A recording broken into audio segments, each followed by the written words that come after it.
ওরে আমার সোনা মানিকেরা, আমরা যে মযহাব মানি এই মযহাবের নাম হলো হানাফি মযহাব। কি মযহাব? কি নাম? হানাফি মযহাবের ইমামের নাম নোমান ইবনে সাবিত রাদিয়াল্লাহু তাআলা আনহু। নাম কি? নোমান বিন সাবিত। মুখস্থ রাখবেন, নোমান বিন সাবিত। তিনি রমজান মাসে 61 বার কোরআন খতম করতেন। কয়বার? আর আমরা মোটে একবার করতে চাই না। যদি বলেন হুজুর কেমনে, হিসাব করে বলা হয়েছে উনি আপনার কিনা সকাল বেলা 1 খতম, সারা দিন 1 খতম করতেন। আব্বা আমার এমনি করে এক পায়ে দাঁড়িয়ে দাঁড়িয়ে, ডান পায়ে দাঁড়িয়ে 15 পারা, বাম পায়ে দাঁড়িয়ে 15 পারা দৈনন্দিন 2 খতম করে কোরআন তেলাওয়াত করতেন। 30 দিনে 60 খতম হতো। 20 রাকাত তারাবির নামাজ পড়তেন। 20 রাকাতে 1 মাসে 1 খতম করতেন। মোট 61 বার কোরআন খতম করতেন। ইমামে আজমের পা গুলো ফুলে মোটা হয়ে গেছে। আল্লাহর দরবারে হাত তুলে বলছেন, মালিক আমি ইমামে আজমকে যদি মানুষ না বানায়া গাছের পাতা বানাইয়া দিতে, জীব জানোয়ারেরা খেয়ে নিত, কিয়ামতের দিন হিসাব দিতে হতো না। হে যুবক, যে ইমামের মাসলা আমরা মানি, তিনি যদি এমন ব্যক্তি হয়, এ বাবা আমরা তো সুদের টাকা খাই। ইমামে আজম কেমন ছিলেন? কাপড়ের ব্যবসাদার ছিলেন। একদিন কর্মচারীকে বলছে, বাবা জি হুজুর, তুমি এক কাজ করো, কাপড়গুলো হিসাব করো আর টাকাগুলো ক্যাশ বাক্সে হিসাব করো, আমি একটু দাওয়াতে যাচ্ছি, একটু পরে আসবো। তো জেনে রাখো, 2টি কাপড়ে এক জায়গায় করে 2 জায়গায় একটু সুতো কাটা, মানে একটু মোটা মতো হয় না কাপড়, দেখবেন কাপড় আছে এক জায়গায় একটু মোটা হয়ে আছে, ওটাকে কি বলে? বিধিয়া। বিধিয়া আছে বাপ। বিধা মানে বোঝেন তো? বিধা মানে বোঝেন? ওই বিধিয়া আছে বাপ, 5 টাকা করে 10 টাকা কম দামে বেচবে। ঠিক আছে হুজুর যান। হুজুর চলে গেলেন। এ বেটা দোকানে ভিড় হয়েছে, বিক্রি করে দিয়েছে, কাপড় বিক্রি হয়ে গেল মোটামুটি। উনি যখন এসেছেন দোকানে, এসে ক্যাশ বাক্সের টাকা আর কাপড় হিসাব করে দেখছেন 10 টাকা বেশি হচ্ছে। আবার গুনেছেন 10 টাকা বেশি। বাবা কর্মচারী রে, একটু আয়না রে বাপ, একটু গন্ত বাপ, কত টাকা? গুনে দেখে 10 টাকা বেশি। বাবা কি ব্যাপার, টাকা বেশি হয় কেন? হুজুর আমার মনে পড়েছে, আপনি যে বলেছিলেন না 5 টাকা করে 10 টাকা কম দামে 2টি কাপড় বিধিয়া থাকার কারণে কম দামে বিক্রি করতে, ওটা আমার আর মনে ছিল না হুজুর, আমি ভালো কাপড়ের দামে ওটাও বেচে দিয়েছি। ইমামে আজম বলেন, বাবা রে কি সর্বনাশ করেছো বাবা, কি ক্ষতি করেছো বাবা, তুমি যার কাছে কাপড় বেচেছো তাকে কি তুমি চিনতে পারবে? হুজুর সম্ভব নয়, কার কাছে বেচে দিয়েছি, তবে বাবা তুমি কি টাকা চিনতে পারবে? না হুজুর তাও সম্ভব না। ক্যাশ বাক্সের টাকা হিসাব করে দেখো, ক্যাশ বাক্সের টাকা হিসাব করে দেখা গেল 40,000-এর মতো দিরহাম আছে। ইমামে আজম বলেন, বাবা 5 টাকা করে 10 টাকা বেশি থাকার কারণে এই 40,000 দিরহাম আমি ইমামে আজমের জন্য হালাল হবে না। ওরে বাবা এই টাকাগুলোকে গরিবের মাঝে সাদকা করে দাও। তার মযহাবের লোক হইয়ে পেট ভরে সুদ খাচ্ছে আর বলছে আমি জান্নাতে যাব, মামুর বাড়ি যাবে, জান্নাতে মামুর বাড়ি। বলি আমিনুদ্দিন কি বলে? আমার জওয়ান যুবক সোনা মানিকেরা, উনি আপনার 40,000 দিরহাম সাদকা করিয়ে দিলেন। জোরে বলুন। টাকা বেশি কত? 10 টাকা। তাহলে 39,990 টাকা হালালি। 39,990 টাকা হালালি, 10 টাকা বেশি নাকি? এই 10 টাকার জন্য সব কি হবে? ও আমার জওয়ান যুবক সোনা মানিকেরা, খেয়াল রাখুন, ইমামে আজম সাদকা করিয়ে দিলেন, সাদকা হয়ে গেল টাকাগুলো। হঠাৎ একটা মানুষ 2টি কাপড় নিয়ে এসেছে।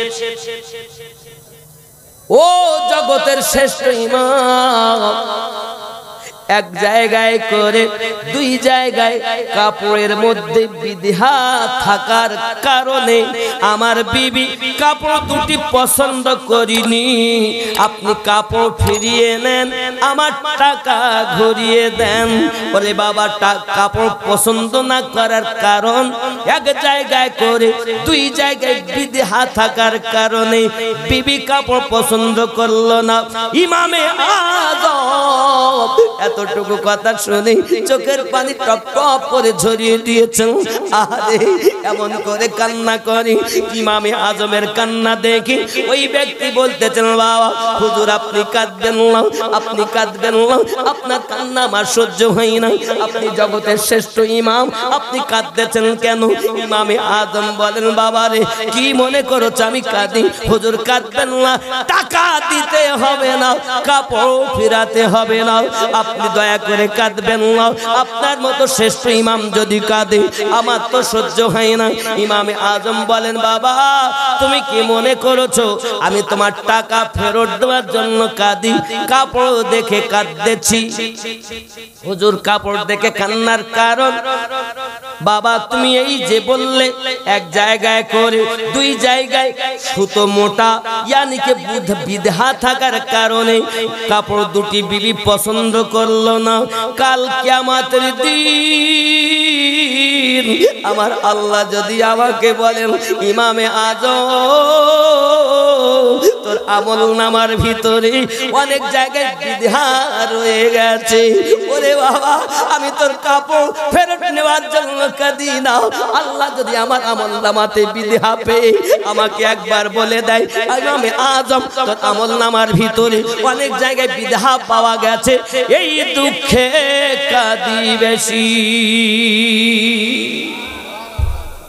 এ যুগ আমরা মাযহাবের ইমামকে মানি বলে দাবি করি, আমাদের অন্তর এখনো ঠিক হয়নি। আব্বাজি আমার জ্বর যদি হয় জ্বরের ডাক্তার আছে, আমাশা যদি হয় ডক্টর রয়েছে, মাথা ব্যথা হলে ডক্টর রয়েছে, অন্তরের যদি রোগ হয় এর জন্য ডক্টর রয়েছে। আব্বাজি আমার আপনার অন্তরের রোগের ডক্টরের নাম আল্লাহর আউলিয়া বান্দা, জোরে বলুন। অন্তরের রোগের ডাক্তার কারা? আল্লাহর ওলি বান্দা যারা। নবী আর ওলিদের গোলাম যারা হয় জান্নাত তাদের তরে অপেক্ষাতে রয়, জোরে বলুন। জান্নাত যাবেন বলছেন না? দেখুন নবী আর ওলিদের গোলাম যারা হয় জান্নাত তাদের তরে অপেক্ষাতে রয়। তাদের নাহি মরণ হয়, জিন্দা অমর তারা কোরআনেতে কয়, স্বয়ং আল্লাহ তাদের সাথে যেন মিশে রয়, জান্নাত তাদের তরে অপেক্ষাতে রয়। যুবক খেয়াল করেন, কঠিন হাসরের দিনে জান্নাতে যাবেন না নবী উম্মত বিনে। গো কঠিন দিনে নবী যাবেন না উম্মতকে না নিয়ে, আর সেই উম্মত ঘুমিয়ে কাটাচ্ছে। হাইয়া আলাস সালাহ, লেপের ভিতরে পা ভরি বলে তোরাই মসজিদ চালা, জ্বালাস নে ভোরবেলা। হাইয়া আলাস সালাহ, আমরা নবীর দিওয়ানা, নামাজ পড়তে যাব না, আমরা নবীর দিওয়ানা, দাড়ি রাখতে পারবো না, আমরা ওলির মাস্তানা, মা বাপকে ভাত দিব না, আমরা নবীর দিওয়ানা, সুদ বন্ধ হবে না, আমরা নবীর দিওয়ানা, তাস খেলা বন্ধ হবে না। আসেনি এরা?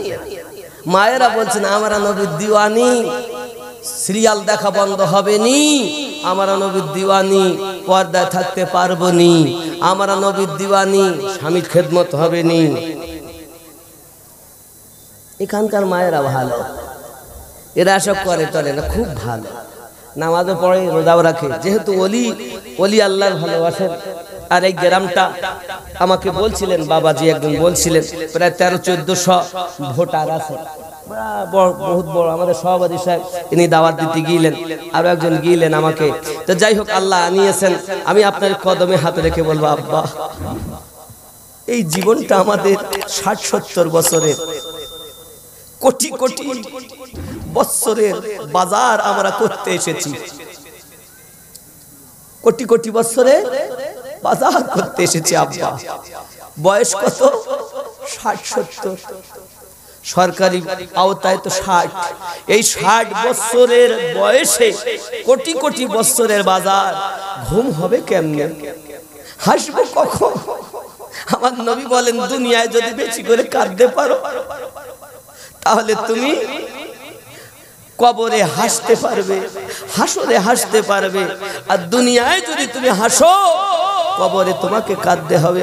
হায় হায় বাবা, আমার নবী পাক সাল্লাল্লাহু আলাইহি ওয়াসাল্লাম আমাদের জন্য কাঁদেন, আজও কাঁদতেছেন। আমার নবী, আপনার নবীর প্রেমিক যারা, এহ জগতে লাভ, তাদের পর জগতে লাভ। তারা নবী ছাড়া কিছু বোঝে না, নবী ছাড়া কিছু জানে না। হি আমার জওয়ান যুবক, আমার নবী পাক সাল্লাল্লাহু আলাইহি ওয়াসাল্লামের ওয়াফাদারের সম্মান অনেক। নবী তো দূর, আমার নবী পাকের চেহারা মোবারকা সুন্দর, আমার নবী পাকের থুতু মোবারকা সুন্দর। আমার হাত নবীর হাত এক হবে কতক্ষণ? আমার হাত যদি এরকম আঙুল দেখাই, এই মৌলভী আমিনউদ্দিন এত বারবার আঙুল দেখাইও না, আঙুল নামিয়ে কথা কও, কবে না? কইবে না? বলবে কি না? যদি বারবার আঙুল দেখাই, আঙুল নামিয়ে কথা বল। আমিনউদ্দিন আঙুল তুললে রাগ হবে, আর আমাদের নবী পাক উংলি মোবারকা উঠালে চন্দ্র দুভাগ হবে। কোথায় আমিনউদ্দিনের আঙুল আর কোথায় রাহমাতুল লিল আলামিনের আঙুল? জোরে বলে। আমি যদি হাত তুলি লাভ নাই, রাহমাতুল লিল আলামিন যদি হাত তোলেন ডুবন্ত সূর্য পুনরায় আসে। আমি যদি থুতু দেই কেউ খাবে না। মনে করেন আপনাদের 14 মন গোশে, আমি আমিনউদ্দিন 24 পর্যন্ত আইছি, তাই তো হুজুর আপনি এইছেন যখন, এত ভালো হুজুর, ইন্টারন্যাশনাল বক্তা বলে সবাই। আমি বাবা আমার পীরের দরবারে কুত্তার থেকে খারাপ বাপ, আপনারা বলেন তাই, আমার কিছু যোগ্যতা নেই বাবা, আমি বাঁশের বাঁশি বাজাই তাই বাজি। এখন আমারে আপনারা ভালোবেসে বলে, হুজুর একটুখানি দোয়া করি দেন দিন, এত তো গোস্তের পাতলাটা তোলো, সরা তুলেছেন, আর আমি যাই এক খাবলা থুতু গোস্ততে দিছি। কথা বুঝেছেন? আচ্ছা, আপনারা যদি শোনেন যে আমিনউদ্দিন থুতু দিল, তো খাবেন? খাবেন না। কেন বলেন? কেউ খায় না। আর আমার নবী পাক যদি থুতু মোবারকা দেন, জাবের রাদিয়াল্লাহু তাআলা বাড়ি গিয়েছেন, আমার নবী পাক গোস্ততে থুতু মোবারকা দিয়েছেন। সাহাবী রাসূল আমার নবী পাকের থুতু মোবারকা দেখা খাওয়ার, অল্প ছোট বকরির গোস্ত 1000-এর বেশি সাহাবী গোস্ত খাচ্ছেন, তো ফুরাচ্ছে না। অল্প আটাতে নবী থুতু মোবারকা দিলেন, তা আটাতে বরকত, গোস্ততে বরকত। আমিনউদ্দিন দিলে খাবে না, রাহমাতুল লিল আলামিন দিলে ফুরাবে না। আমিনউদ্দিনের থুতু আর রাহমাতুল লিল আলামিনের থুতু মোবারক। এই নাক দিয়ে আমরা কি বার করি? পোটা। আপনারা কি বলেন? পোটা। তো পোটা বলেন, নাকের পোটা নাকি? একদম বাংলা ভাষা, নাকের পোটা। আচ্ছা বলুন, বিবি যতই ভালোবাসুক, যদি বলা হয় লে লেতে আমার আমিনউদ্দিন আমার বিবিকে, আমি আমার স্ত্রীকে বলছি আমিনউদ্দিনের পোটাটা লে দিন, নে দিন হাতে করে, আমার সঙ্গে তোমার বিয়ে হয়েছে বাপ দিয়েছে বলে তোমার পোটাও কি আমাকে হাতে দিতে হবে? বলবে কি না? আবার ওই বউ ছাড়া ঘুম আসে না। শোনা, তুই আমার জান, বউ ছাড়া ঘুম আসে না। সে বউ আপনার থুতু লেয় না, নাকের পোটা লেয় না। আর আমার আপনার নবী যখন উযু বানাচ্ছেন, নাক থেকে পোটা মোবারক আমরা বার করি পোটা, আর আপনার আমার নবী পাকের নাক মোবারকা থেকে বার হচ্ছে নূর। সাহাবী রাসূল হাতে করে নিচ্ছেন আমার নবী পাকের থুতু মোবারকা, আমার নবী পাকের পোটা মোবারকা হাতে করে নিয়ে নিজের চেহারাতে মলেছেন। কালো সাহাবী নবী পাকের নাকের পোটা মোবারকার বরকতে আল্লাহ তার চেহারাতে নূর দিয়ে দিয়েছে। কোথায় রাহমাতুল লিল আলামিন আর কোথায় আমিনুদ্দিন? এজন্য আমিনুদ্দিনের পোটা আর আমার নবী পাকের পোটা মোবারক।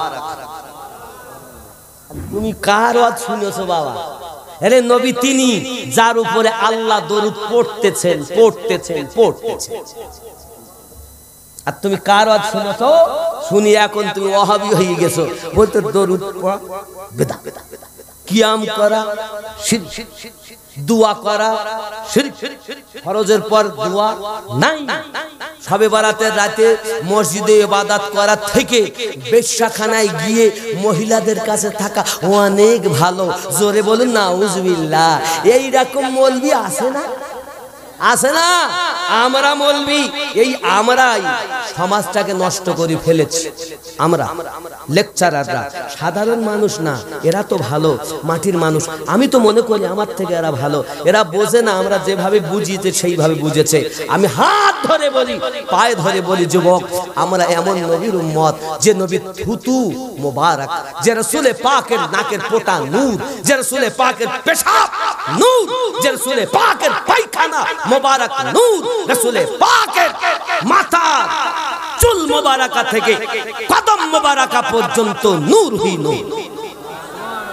আমার নবী তো দূরের কথা, আমার নবী পাকের কদম মোবারকার নিচের মাটির বরকত বলছি। বলবো জোরে বলুন সুবহানাল্লাহ, আরো জোরে।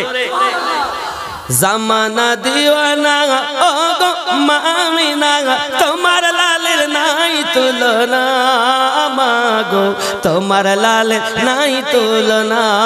জোরে হবে। মেঘে মাথায় ছায়া করে, রোদ না লাগে গায়, গরম মরু পায়ের তলায় শীতল হয়ে যায়। নুরা নিপদনে হাওয়া চলে সনসনে, খেজুর পাতায় খিলায় সব ডানা, মাগো তোমার লালের নাই তুলনা। জামা না দিওয়ানা ও গো মামিনা, তোমার লালের নাই তুলনা, মাগো তোমার লালের নাই তুলনা।